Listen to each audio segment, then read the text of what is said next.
ఈ గుగ్గిల నాయనార్ జీవితంలోనే ఆ పక్కనే ఉన్నటువంటి రాజ్యంలో ఒక శివలింగం ఒకటి ఉంది. ఆ శివలింగం ఇలా ఉంటుంది, గొట్టంలాగా కింద వెడల్పుగా ఉంటుంది, పైకి వెళ్లే కొద్దీ సన్నగా ఉంటుంది. అటువంటి శివలింగం ఒకటి బాగా ఎత్తుగా ఉన్నటువంటి పీఠం మీద ఉంది. ఒక చిన్న పిల్ల ఆ శివలింగం దగ్గరికి వెళ్ళింది, అరమరిక తెలియని పిల్ల. ఆ పిల్ల వెళ్లి చేతిలో ఒక తుమ్మి పువ్వు పట్టుకుని వెయ్యాలనుకుంది. ఆ పీఠం పట్టుకుంది, ఎగిరింది, ఎక్కింది, అందలేదు. ఆ పిల్ల ఏడుపు మొదలెట్టింది.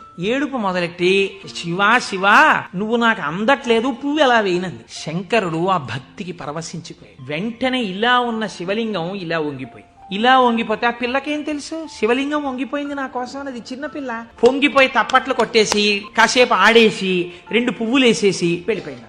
అనేక శివలింగాలు ఉంటుంటాయి కదా గుళ్ళో. ఈ శివలింగం వంగడంలో లోపల ఉన్న శివలింగం కూడా వంగిపోయింది. మరునాడు అర్చక స్వామి చూసి భయపడిపోయాడు, ఇదేమిటి శివలింగం ఇలా వంగిపోయింది. మహారాజుకు తెలిసింది ఇది ఏదో అరిష్టం జరుగుతుంది, శివలింగం వంగింది ఏమిటని భయపడ్డారు. ఈ శివలింగానికి వంపు దిద్దిలా పైకి తీయాలి. వాళ్ళకి ఉన్న తెలివితేటలు ఏమిటంటే ఈ వంగిపోయినటువంటి శివలింగానికి పెద్ద పెద్ద ఇనప గొలుసులేసి ఏనుగులకు కట్టి లాగించారు.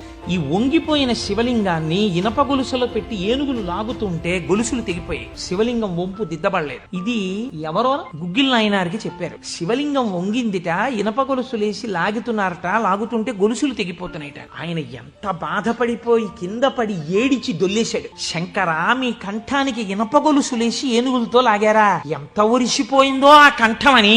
అంతే విన్న చోటు నుంచే పరిగెత్తి పారిపోయాడు పక్క రాజ్యానికి.